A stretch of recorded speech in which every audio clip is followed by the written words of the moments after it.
quero compartilhar um texto bíblico que se encontra no Evangelho de Mateus, capítulo 14, do versículo 22 ao 33.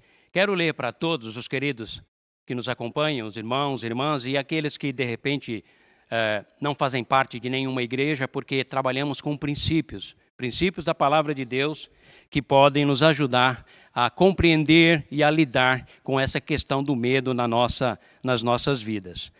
O texto nos diz assim: logo em seguida Jesus insistiu com os discípulos para que entrassem no barco e fossem adiante dele para o outro lado, enquanto ele despedia a multidão. Tendo despedido a multidão, subiu sozinho a um monte para orar.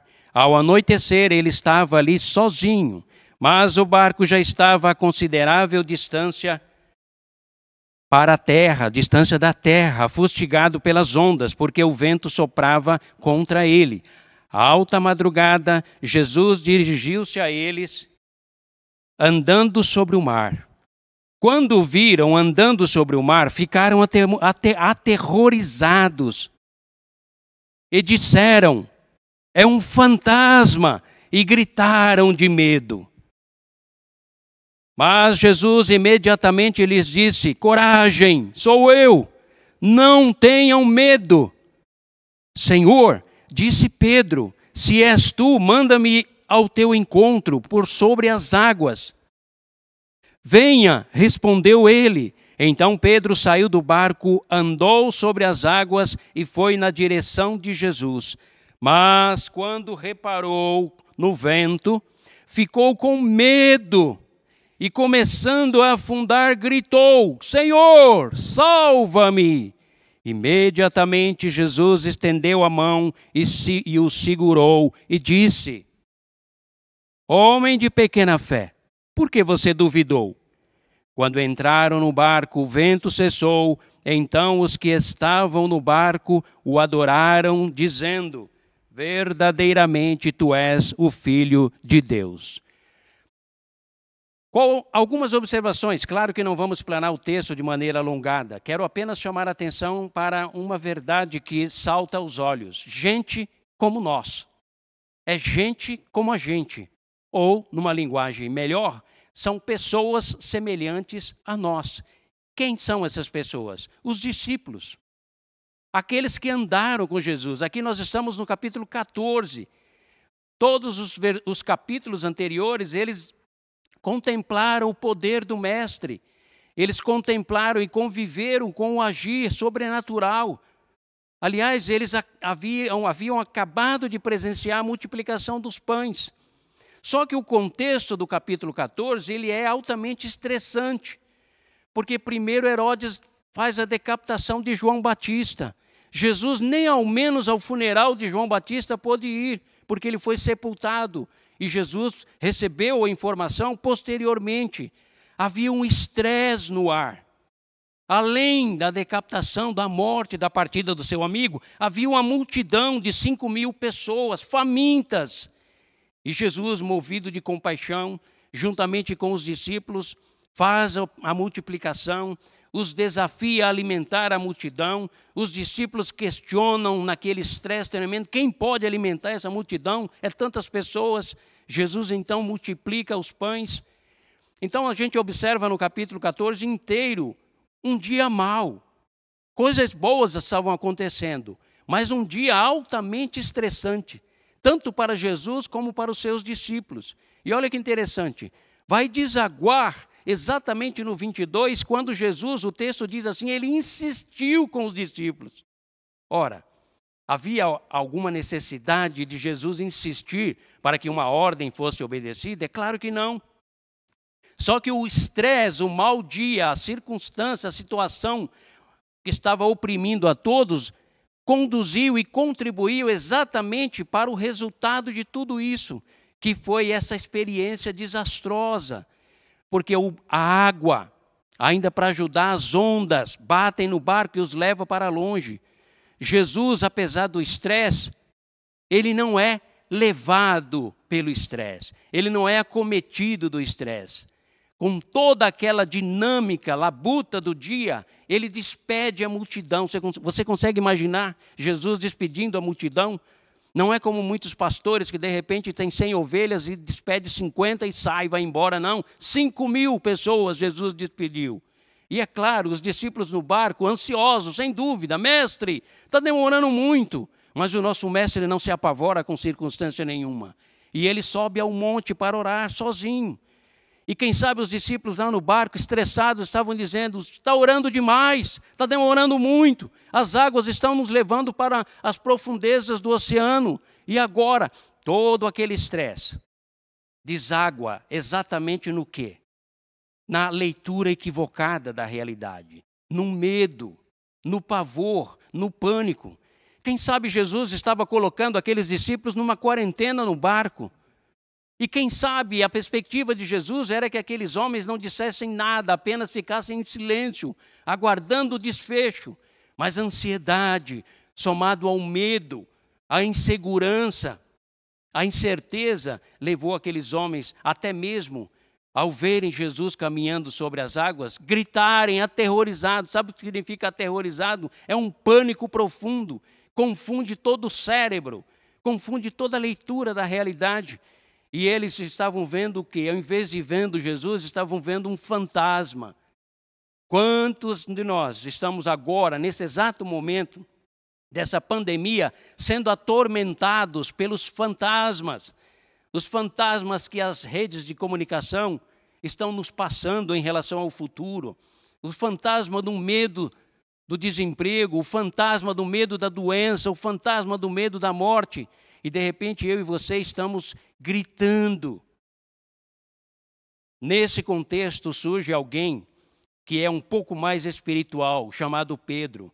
E ele quer viver uma experiência com Jesus. Jesus, se és tu mesmo, manda-me ter contigo. Leva-me a uma experiência sobrenatural neste momento, porque nós estamos aqui apavorados, com medo. Quem sabe uma experiência sobrenatural, espiritual, vai reativar, vai reacender a nossa fé, a nossa confiança, e nós vamos passar por esse período.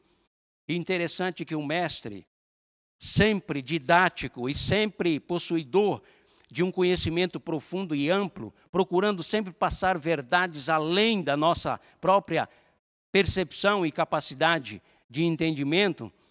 Ok, venha Pedro. E Pedro vai, porque Pedro é espiritual. Pedro quer ter uma experiência sobrenatural em meio àquela pandemia de temor, de medo, de insegurança. Só que, queridos, na mesma proporção que os demais, Pedro dá 2 passos naquele mar revolto e ele é envolvido novamente pelo sentimento que assolava os 11 ou os demais discípulos. Que sentimento é esse? O medo. É interessante essa questão da experiência. É por isso que o cristão maduro, ele não vive de experiência em experiência, ele vive de convicção em convicção, princípios em princípios, fundamentado na palavra de Deus, fundamentado no poder e na autoridade de Deus. Mas Pedro, vivendo aquela experiência, caminhando sobre as águas turbulentas, as águas agitadas, o mar revolto, o texto bíblico diz que ele olhou para as ondas, olhou para o agito das águas, e quem olha para o agito das águas, o que acontece, amados? O que acontece, querido? Você que de repente não tem vínculo nenhum com igreja nenhuma, mas está aí assustado, atemorizado, se vendo afundar num mar de fantasmas, de medos e temores. O que acontece é que quando olhamos para as circunstâncias, elas nos asfixiam, elas roubam de nós a perspectiva positiva, a contemplação da graça e da autoridade de Deus, e aí nós afundamos. Pedro deu 2 passos e afundou. Mas sabe, nós temos aqui uma grande notícia para você medroso, para você medrosa. O Mestre, o Deus da glória, não espera que sejamos corajosos, espera que sejamos dependentes dEle, confiantes nele 100%, Por isso, quando nós clamamos, como Pedro clamou, Senhor, salva-me, imediatamente ele estende a mão e o resgata, e o coloca em segurança, e o leva ao barco de onde eles não deveriam ter saído nunca, barco que era a quarentena, onde eles deveriam ficar em silêncio e não fazendo indagações ou questionamentos, por que isso, por que aquilo, mas apenas aguardar no agir de Deus. E ali, quando sobe ao barco Jesus, a Bíblia diz, houve bonança. E todos puderam contemplar e crescerem espiritualmente, e amadurecerem na fé, e se tornarem robustos, porque as ondas pararam, o mar se aquietou, a convicção voltou ao coração daqueles homens, o medo foi dissipado, porque onde há a presença de Jesus Cristo, a invocação do nome dele, o grito de salva-me, Senhor, ele se faz presente. E onde ele se faz presente, a calmaria, a tranquilidade, a bonança, a porto seguro. Por isso, queridos irmãos e irmãs, e você que nos assiste, que de repente nenhum vínculo tem com nenhuma igreja cristã, e nem ao menos jamais se interessou pelo Deus eterno, o Deus eterno se interessa por você. E nessa noite ele vem ao seu encontro para dizer, clama a mim e responder-te-ei. Busca-me de todo o teu coração, meu amigo. Quem sabe você tem vivido os últimos tempos da sua vida sem dar a mínima fé, sem em momento algum buscar o Deus eterno, mas o Deus eterno veio ao seu encontro para dizer, busca-me e eu te conduzirei ao porto seguro da tua vida. Que venham as pandemias, que venham as pestilências, que venham os embates, eu serei contigo. Não temas, eu sou o teu Deus, eu te conduzirei à eternidade. Eu te cuidarei de você, porque tu és o meu filho e a minha filha, e eu sou o seu Deus. Busque a mim de todo o coração, porque todo aquele que me busca, me encontra. Todo aquele que bate, se abre. Todo aquele que busca a minha presença, eu me farei presente e te abençoarei. Que Deus abençoe a todos os queridos que nos ouviram nesta noite, e que o medo, se ele porventura tem pontuado a sua vida, em nome de Jesus, sobre a palavra nossa aqui nessa noite, Pastor Kleber, Pastor Alex, que o Deus eterno, através do seu Espírito Santo, esteja dando a cada um dos queridos que nos ouvem nesta noite, em qualquer parte do mundo, não temas, eu sou Deus, jamais perco o controle de toda e qualquer circunstância. Vamos orar para nós encerrarmos?